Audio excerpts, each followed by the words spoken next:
है मसीह का प्यारा वचन, ये है वचन प्यारा। परमेश्वर के धन्य नाम की महिमा हो। प्रभात मनन के सत्र 2283 में आप सभी का बहुत ही विनम्रता के साथ स्वागत करता हूँ। ये आज के मनन के लिए हम पढ़ते हैं याकूब अध्याय 4 पद 4।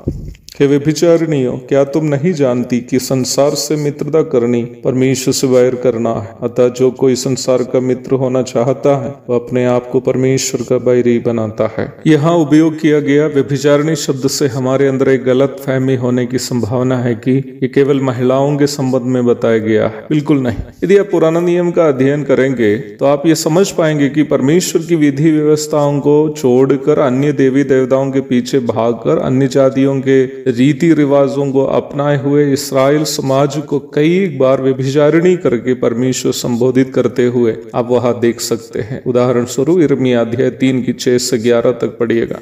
याकूब का अध्ययन शुरू करते समय हम ये देखते हैं कि याकूब की पुस्तक समय क्रम के अनुसार नया नियम की सबसे पहले रचित पुस्तक है, और हम ये भी देखे थे कि इस पुस्तक में नया नियम की प्रायोगिक जीवन की शिक्षाएं पुराना नियम की परिप्रेक्ष्य में बताई गई है। मैं इन बातें इसलिए बताई कि आप ये समझे कि यहाँ याकूब केवल महिलाओं को व्यभिचारिणी करके नहीं बुलाया है, बल्कि सांसारिकता में डूबने वाली अथवा प्रभु से अधिक संसार से प्रेम करने वाली संपूर्ण कलीसिया को इस प्रकार संबोधित किया है। व्यभिचारिणी शब्द से हम क्या समझते हैं? आमतौर पर कहूं तो व्यभिचारिणी एक ऐसी महिला है जो एक पुरुष के साथ शादी होने के बाद दूसरे पुरुषों के साथ संबंध रखती है। कलीसिया उद्धार प्राप्त मसीही विश्वासियों का समूह है। कलीसिया की मंगनी एक दुल्हन के समान यीशु मसीह के साथ, जो कलीसिया का दुल्हा है, हो चुकी है। 2 कुरिन्थी 11:2। यहूदियों की रीति के अनुसार मंगनी के 1 साल के बाद दुल्हा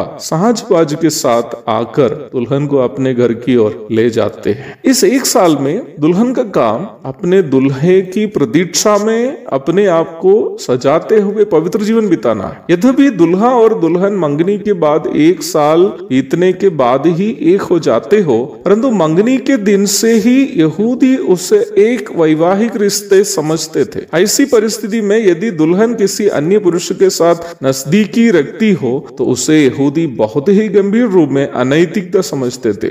उसी परिप्रेक्ष्य में यहाँ कलीसिया को व्यभिचारिणी शब्द से याकूब पुकारा है, अर्थात प्रभु को प्रसन्न करने से अधिक यदि मसीही विश्वासी संसार से और सांसारिक वस्तुओं से प्रभावित हो तो निम्न कलीसिया या विश्वासी प्रभु के नजरों में व्यभिचारिणी है। और वचन यहाँ कहता है कि संसार से मित्रता करनी परमेश्वर से बैर करना है, अर्थात संसार से प्रभावित होकर सांसारिकता में डूबे हुए जीवन बिताने वाले विश्वासी कभी भी अपने जीवन से परमेश्वर को खुश नहीं कर पाएगा। मसीही विश्वासियों को वचनानुसार का एक अलगाव संसार से बनाए रखने की अनिवार्यता है। मसीही विश्वासी ये सोचने वाले नहीं होना चाहिए कि मैं कैसे संसार के साथ मेल में आ सकता हूँ, बल्कि ये सोचने वाला होना चाहिए कि मैं कैसे संसार से अपने आप को दूर रख सकता हूँ। संसार से जो हमारे प्रभु यीशु मसीह के सर पर कांटों का मुकुट पहनवाया, जो विश्वासी उस संसार से फूल का माला लेना चाहता है वो कभी भी यीशु मसीह का विश्वासी नहीं हो सकता। यीशु मसीह की सही दुल्हन वो है जो यीशु मसीह के दूसरे आगमन की बाट जोते हुए संसार से अलग होकर पवित्र जीवन बिताती है, परंतु जो सांसारिक चीजों पर आनंद लेते हुए सांसारिक होकर जीवन बिताती है वो व्यभिचारिणी है, प्रभु की दुल्हन नहीं है। एक और शुभ दिन की धन्य कामनाओं के साथ आज के मनन में समाप्त करता हूँ। प्रभु आप सबको